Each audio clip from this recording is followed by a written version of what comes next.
नमस्कार दोस्तों। क्या चौकीदार ही चोर है?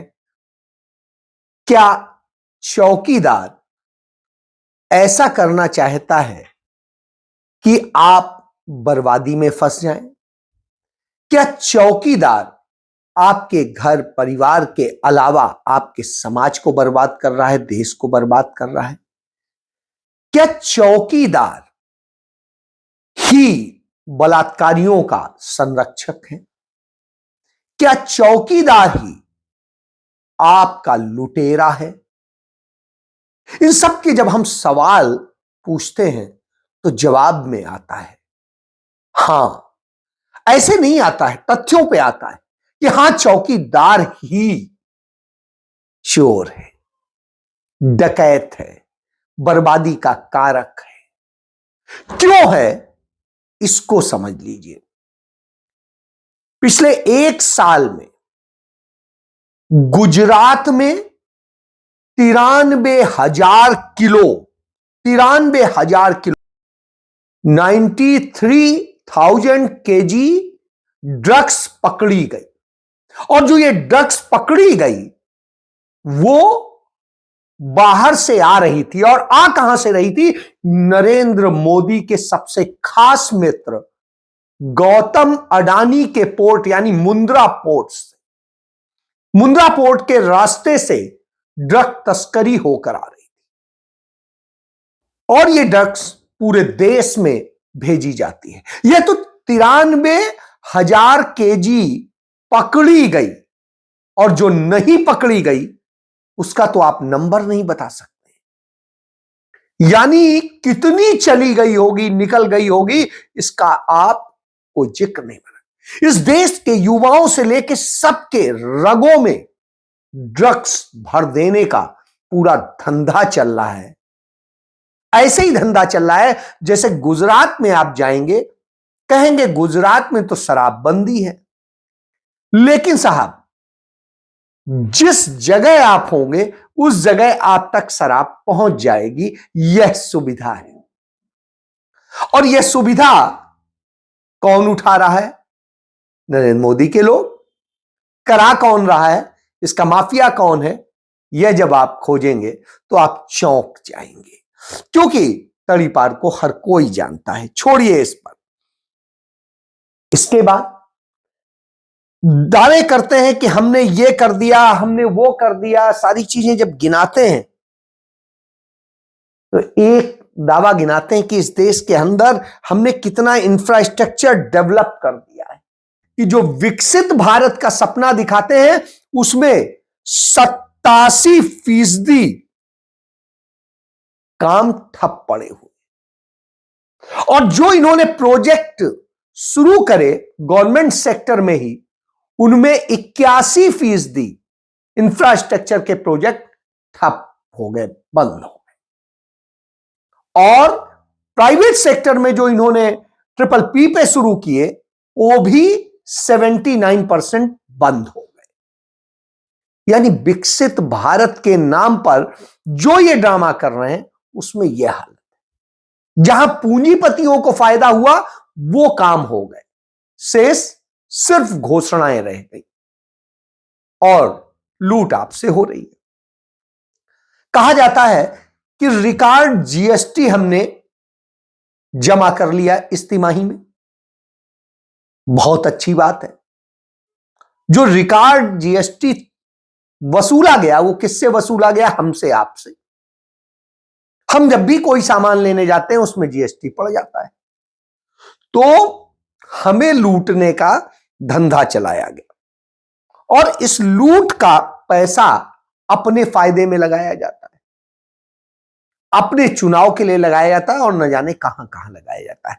उसके जरिए कहा जाता है कि हम आपको भीख दे रहे हैं 5 किलो अनाज, उसके बदले में कहा जाता है हम आपको ये दे रहे हैं, वो दे रहे हैं। वास्तव में आपको लूटा हुआ पैसे का बहुत छोटा सा झुंझुना आपको पकड़ाया जाता है, शेष तो सब कहीं और जाता है। कहां जाता है वो भी बताता हूं। अडानी को धारावी का सबसे बड़ा प्रोजेक्ट, एशिया की सबसे बड़ी स्लम थी, उसका दे दिया गया। यानी मुंबई का क्रीम उन्हें दे दिया गया। और मुनाफा क्या होगा आप समझ सकते हैं, उससे लगता हुआ एयरपोर्ट भी उन्हें दे दिया गया। तो खेल क्या है कि उस एयरपोर्ट पर जो कुछ आए उसकी सुरक्षा भी सौंपने का काम हो गया। तो जो कुछ आए उससे चेक नहीं हो सके और धरावी के रास्ते उनका माल निकल जाए, यदि वो प्लेन से भी आता है, कार्गो से भी आता है। तो इस तरह के भी खेल। तो पोर्ट, एयरपोर्ट, फिर कोयले के नाम पर जो लूट की गई, कोयले का ठेका भारत के अंदर भी दिलाया गया, खदानें दिलाई गई और भारत के बाहर भी दिलाई गई। और भारत सरकार के तमाम कंपनियों को और राज्य सरकारों को निर्देश दिया गया कि आप बिजली बनाने के लिए जो कोयला खरीदेंगे उसमें आपको मैंडेटरी है कि अडानी का कोयला खरीदना पड़ेगा। अब आप समझिए, तो इस तरह से करके लूट कराई गई। फिर आपको लूटा गया कि आप किसान फसल बीमा योजना, जो प्रधानमंत्री फसल बीमा योजना है, उसमें आप बीमा कराइए और उसमें सरकार इतना देगी, इतना देंगे, लेकिन जब उसका कंपनसेशन की बारी आती है तो कंपनसेशन ना के बराबर मिलता है। यह भी सत्य है। तो यानी हजारों करोड़ की लूट वहां भी हो गई और सरकार भी उसमें पैसा दे रही, सबसे बड़ी बात। इसी तरीके से तमाम तमाम योजनाओं में और जो बीमा की फीस है वो बढ़ा दी गई। तो इस तरह के खेल भी हुए। चलिए इसके बाद आइए, इतना सब पैसा आने के बाद में हक किसके मारे हैं? मजदूर की बात आती है तो जो मजदूरी करते हैं मनरेगा की, उनका हक छीना जा रहा है। उनको कहा जा रहा है पेमेंट तब मिलेगा जब ऐसे ऐसे आप ये करेंगे। बेचारा अपनी लाज सब शर्म बेच करके वो मजदूरी करता है और किसी तरीके से अपना घर पालने की कोशिश करता है।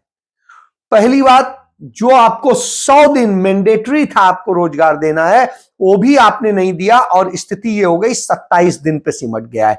और वो 27 दिन भी ना देना पड़े उसके आप बहाने ढूंढ रहे हैं। इसके बाद आपने इस देश के ट्रकर्स को शिकार बनाया है। जो ट्रांसपोर्ट का धंधा है इस देश के 10 करोड़ लोगों को रोजगार देता है, प्रत्यक्ष 5 करोड़ को देता है और 5 करोड़ को अदर सपोर्टिंग देता है। तो इस तरह की स्थिति में जो यह रोजगार है उनको कैसे फंसाया जाए, कैसे खत्म किया जाए, इसका आपने खेल किया। जो कानूनों में, काले कानूनों में संशोधन किया और वो संशोधन करके आपने जिस तरीके से बनाया और बताया तो आप बड़ा अच्छा काम कर रहे हैं, लेकिन हिट एंड रन के नाम पे आपने पुलिस को लूटने का, अदालतों में लूटने का और दूसरे काम करने का आपने वो दे दिया, करप्शन का एक मॉडल दे दिया। साहब जब आप ये मॉडल देते हैं तो इससे शिकार जो होते हैं उनको समझा जा सकता है। और यही वजह है कि आज देश भर के ट्रक ड्राइवर्स हड़ताल पे हैं, ट्रांसपोर्ट से जुड़े लोग हड़ताल पे हैं। क्यों?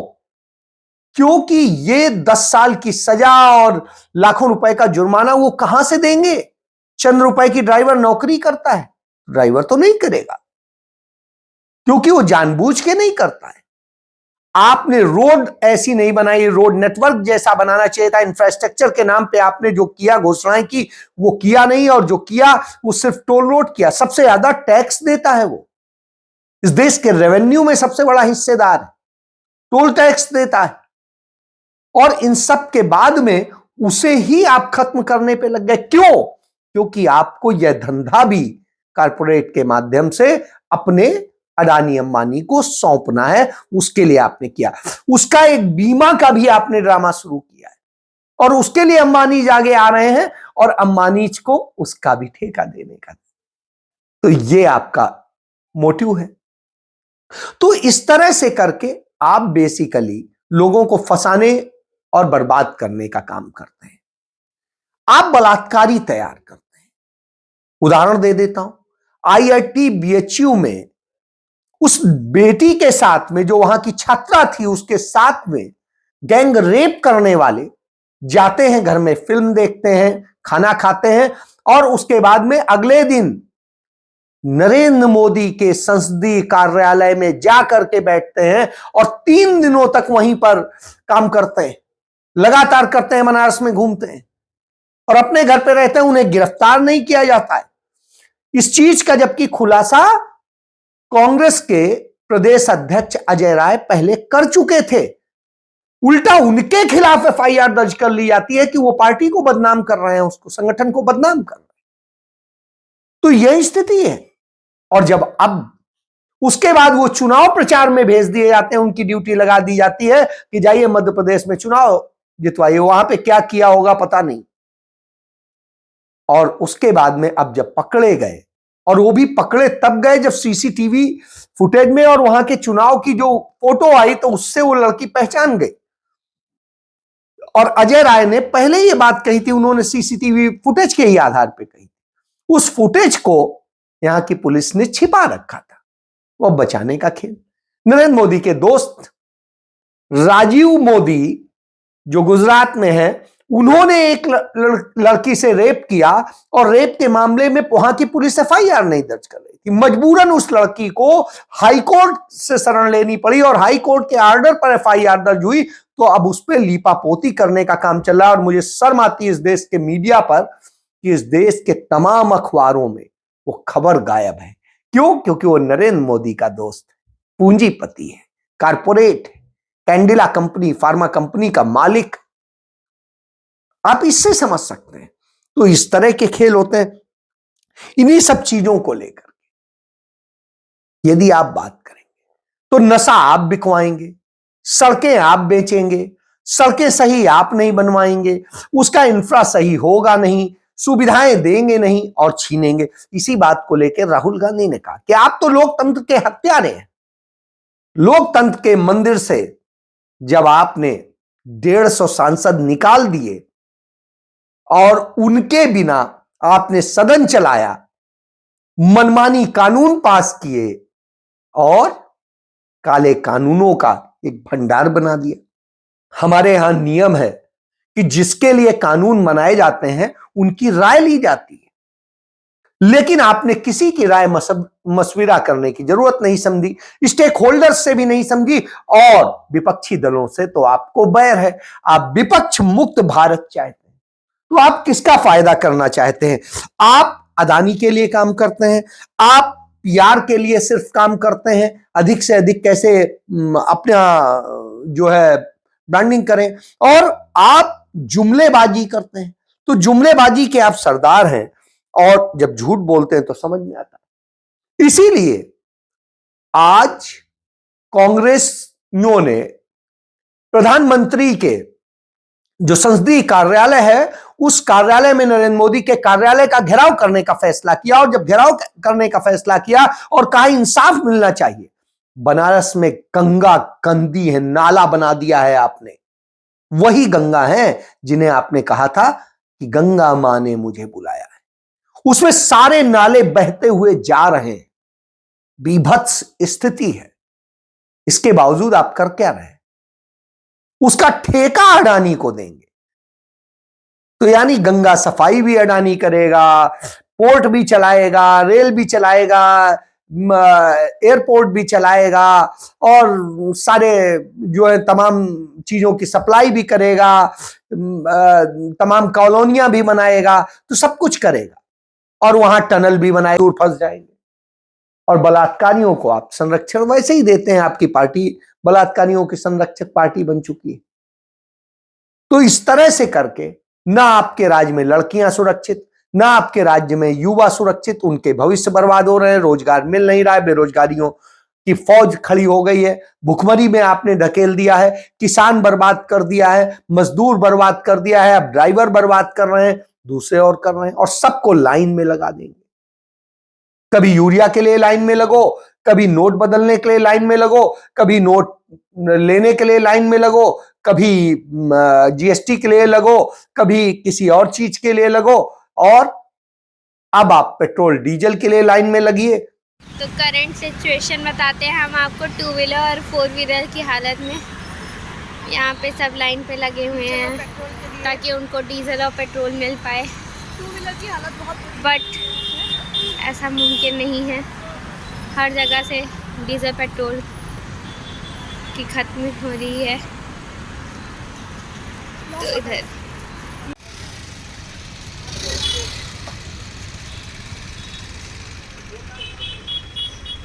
ओ भाई, लंबी लाइन। डीजल के लिए सब खड़े हैं, उधर भी।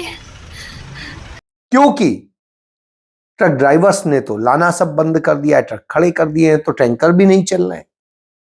तो आए कहां से? अब न सब्जी आ रही है, न कोई खाने पीने के सामान आ रहे हैं, न ये आ रहा है। जिसके पास जितना है तो उसकी ब्लैक मार्केटिंग चल रही है, और ब्लैक मार्केटिंग करने वाले कौन है? वो सब आपके लोग हैं, सारे काले बाजारी आपके लोग हैं। तो उन पे कोई कार्रवाई नहीं होगी। तो ये आपका जो धंधा है, इस धंधे ने इस देश को इस बर्बादी में ढकेला कि हर व्यक्ति लाचार खड़ा है। इस देश की शिक्षा को नई शिक्षा नीति से आपने बर्बादी में डाल दिया है, नफरत फैलाने का काम शुरू कर दिया है, और ये नफरत इस देश को बर्बाद करती है। तो आप जब ये बर्बाद करने का ड्रामा करते हैं और फिर क्या कहते हैं, हिंदू जाग गया है, तो हिंदू ऐसा जागा है कि उसे पता ही नहीं कि सावरकर बलात्कार का आरोप था। सावरकर पे ही छोड़िए, जिसे आज आप धर्म कह के, भगवान कह के पूज रहे हैं, उसी को लेके तमाम सवाल खड़े हैं। उन सवालों पे क्या बात करूं? ना आपको अपने धर्म का पता है, ना अपनी उसका पता है। तो इसलिए तमाम चीजें बर्बाद हो रही। इसलिए उम्मीद करते हैं कि आपको समझ आएगी कि इस देश में आपने जन्म लिया, इसे बर्बाद मत करिए। कहीं चाइना हम पे कब्जा कर रहा है, कहीं दूसरे कर रहे हैं। आपके विदेश मंत्री कहते हैं पंडित नेहरू की नीतियां तो बस हवा हवाई थी, नरेंद्र मोदी जमीन पे काम कर रहे हैं। ऐसा काम कर रहे हैं चीन के साथ कि चीन के आगे घुटने टेक दिए। चीन ने हमारी जमीनों पे कब्जा कर लिया, हमारे शहीदों के स्मारक तोड़े जा रहे हैं, और हम तमाशाई बने बैठे। उसके साथ में व्यापार इतना बढ़ा दिया कि वो हमारे देश के अंदर सप्लाई उसी की हो रही है, हर चीज की। तो इस दशा में देश को लाके खड़ा कर दिया है। तो ये भूखमरा और बेरोजगार देश, ये अपाहिज देश, ये लाचार देश आपने बनाया है नरेंद्र मोदी। इसीलिए चौकीदार ही चोर है, चाहे उसने राफेल में घोटाला करके चोरी किया हो या किसी और चीज में। घोटाले हर जगह हैं, हर तरफ हैं, और वो सब आपने किए। जय हिंद।